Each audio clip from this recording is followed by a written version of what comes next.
자영업자의 눈물이라 강제 구조조정 당한다.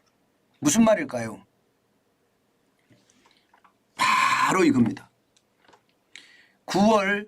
9월입니다. 전체 취업자 대비 자영업자 비율 20% 깨졌습니다. 19.96%예요. 반올림하면 20%인데 그런데 19.96%가 현실이라는 이야기죠. 와, 이거 말입니다. 어떻게 생각하면 저는 굉장히 충격적이라고 생각해요. 왜 제가 충격적이라고 생각하는지 이 그래프를 보면 아실 거예요. 여러분 1963년만 하더라도 대한민국의 자영업자 비율은 37.2%였어요. 이것이 2000년엔 27.6%, 8%로 줄고요. 2021년엔 20%까지 줄었어요. 예, 이게 코로나19를 거치면서 말입니다. 작년에는 20.1%였거든요. 올해는 19.96%가 된 겁니다. 전체 인원도 572만 9천 명. 9월 기준입니다. 9월 기준.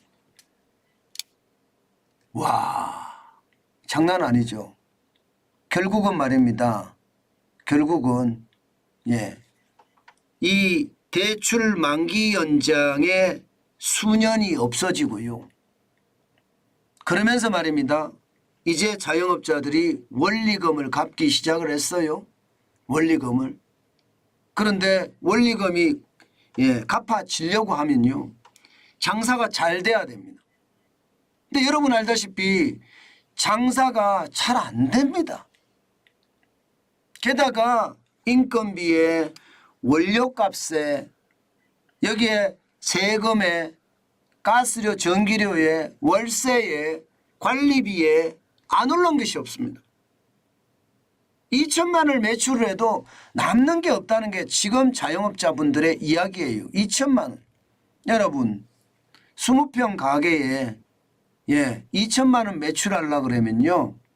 진짜 발바닥에 불이 나야 돼요. 한 달에 2천만 원 매출하려고 그러면 토, 일 다 열어야 되고요. 그렇게 토, 일까지 다 여는데 버는 게 별로 안 돼요. 버는 게 뭐 200만 원이 좀 넘어요. 그러면 여러분 죄송합니다. 200만 원이 넘으면 이자 내고 나면 100만 원대예요. 생활도 못해요. 그럼 자영업자들이 어떻게 할까요? 접겠죠. 이게 강제 구조조정, 강제 구조조정. 이게 말은 구조조정이라는 말이 한마디도 써있지 않은데요. 자영업자들은요. 지금 임대를 해서 장사를 하면 돈이 안 된다 알기 때문에 창업도 늦어지고 또 창업했던 사람들도 폐업이 빨라진다는 뜻입니다. 최악이죠. 진짜 최악이에요. 그런 지표들이 다 나옵니다. 제가 여러분들에게 이야기했잖아요. 자영업자들은 진짜 죄송하긴 한데 저도 자영업자인데요. 망할 일만 남았다고. 이게 버텨가기가 진짜 어렵다고. 그 말씀을 제가 여러 번 드렸는데 그게 점점 현실화되고 있는 겁니다. 그래서 제가 가게들 가격 뚝뚝 떨어질 거라고 했잖아요. 자영업자들이 안 들어가요. 그 비싼 가게를 사서 들어가는 것도 어렵고 그 비싼 가게에 월세를 많이 내는 것도 남는 게 없고 그러니까 안 들어가는 거예요. 실제로도 자영업자들 보세요. 여러분 연체율을 봐요. 무섭지 않으세요? 지금 자영업자 대출 연체액을 보면요. 일반적으로 말입니다.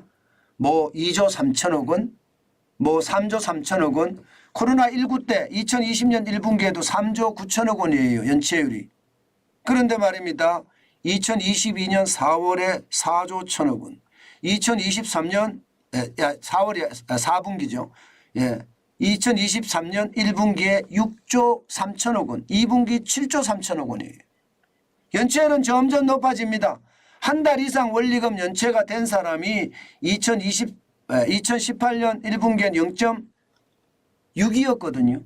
그러던 것이 2023년 1분기에는 1.0%. 그 다음에요. 2023년 2분기는요. 죄송합니다. 이게 틀렸습니다. 1.5%가 아니고요. 1.15%입니다. 1.15%. 예, 1.15%입니다. 예, 1.15%까지 올라갔습니다. 그만큼 말입니다. 버티지 못한다는 거예요. 버티지 못한다. 예, 결국은요 자영업자들이 자연스럽게 줄어든다는 이야기가 되는 겁니다. 게다가 말입니다. 자영업자들의 상황이 좋지 않다는 지표는 이것도 있습니다. 무급 가족 종사자 진짜 많이 줄어들었죠. 2020년까지만 하더라도 181만 4천 명이었습니다. 그런데 2023년 9월 93만 9천 명이에요. 그야말로 폭감했습니다. 폭감. 네, 거의 절반으로 떨어졌어요. 이게 무슨 말이에요 여러분. 가족 종사자가 무급으로 나가서 일을 해주는데 돈이 안 된다는 거예요. 너 여기서 일하지 말고 딴 데 가서 일해. 실제로 제 주변에도 보면요. 부부가 편의점을 같이 했어요. 그런데 편의점을 하다가 봤는데 남는 게 없어요. 그래서 지금은요. 혼자 하고요. 예, 아내는 다른 일거리를 합니다. 다른 일을 합니다. 그럴 수밖에 없으니까. 그 정도로 상황이 나쁘다는 이야기입니다. 그래서 무급 가족 종사자가 주는 이유도 그 이유고요. 자영업자들의 강제 구조조정에 대한 폐업도 굉장히 빠른 속도로 늘어나죠. 지금 노란우산 폐업 공제급 지급 건수를 보면 올해 10만 건이 넘어설 거라고 예상합니다. 1월에서 8월까지가 7만 8,065건이에요. 그럼 10만 건 넘어서겠죠. 그 정도로 많이 망하는 거예요. 굉장히 많이 망해요. 네, 굉장히 많이 망해요. 노란우선 폐업 공제금 지급액도 한번 보실래요? 올해 1조가 넘어설 거라고 봅니다. 8월까지는 8,948억 원인데 이게 1조가 넘어설 거라고 예상하고 있습니다. 그 정도로 말입니다. 예, 상황이 좋지 않다. 제가 여러분들에게 계속 말씀을 드리는 게 창업하지 마시라. 특히 자영업 창업하지 마시라. 이 말씀을 제가 줄기차게 드리는데요. 그 줄기차게 드리는 게 지표가 다 말해주고 있습니다. 아직 아니라는 거예요. 많은 사람들이 물가에 적응하기 전까지는 창업하면 예, 월세 때문에 감당 못합니다. 게다가 말입니다. 상업용 부동산 지금 상황 안 좋거든요. 다 안 좋습니다. 기업이 이익을 많이 내야지 월세도 많이 낼 수 있는데 이익이 별로 안 나니까 월세 내면 남는 게 없어요. 그러니까 점점 줄여가거든요. 지금 상업용 부동산 예상보다 많이 떨어질 거예요. 저는 그렇게 봅니다. 투자 수익률이 안 나거든요. 갖고 있는 사람들 입장에서도요. 투자 수익률이 안 나니까 상업용 부동산 던지는 경우가 많아요. 벌써.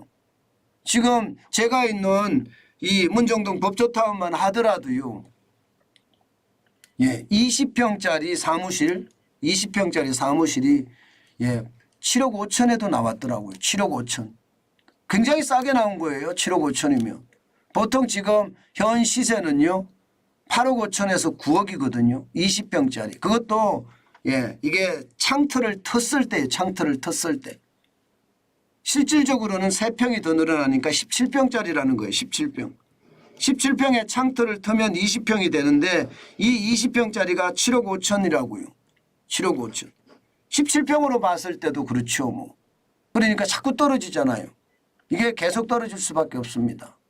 경기가 좋아지고 뭔가 빵빵 돌아가면 다행인데 아직까지 빵빵 돌아가기는 쉽지 않아 보이고요. 시장은요. 그렇기 때문에 조심하셔야 된다는 이야기 또다시 여러분께 말씀 올립니다. 제가 늘 지표를 가지고 말씀을 드려요. 근데 그 지표가 거짓말을 안 하더라고요. 그 지표로 제가 계속 여러분들에게 시장 전망을 해드렸는데 그 시장 전망이 거의 시장 맞았잖아요. 저는 앞으로도 지표를 가지고 말씀을 드릴 텐데 진짜 조심하셔야 된다는 것 반드시 여러분 한 번쯤 생각해 봐야 되겠다. 그 말씀을 다시 한번 올립니다.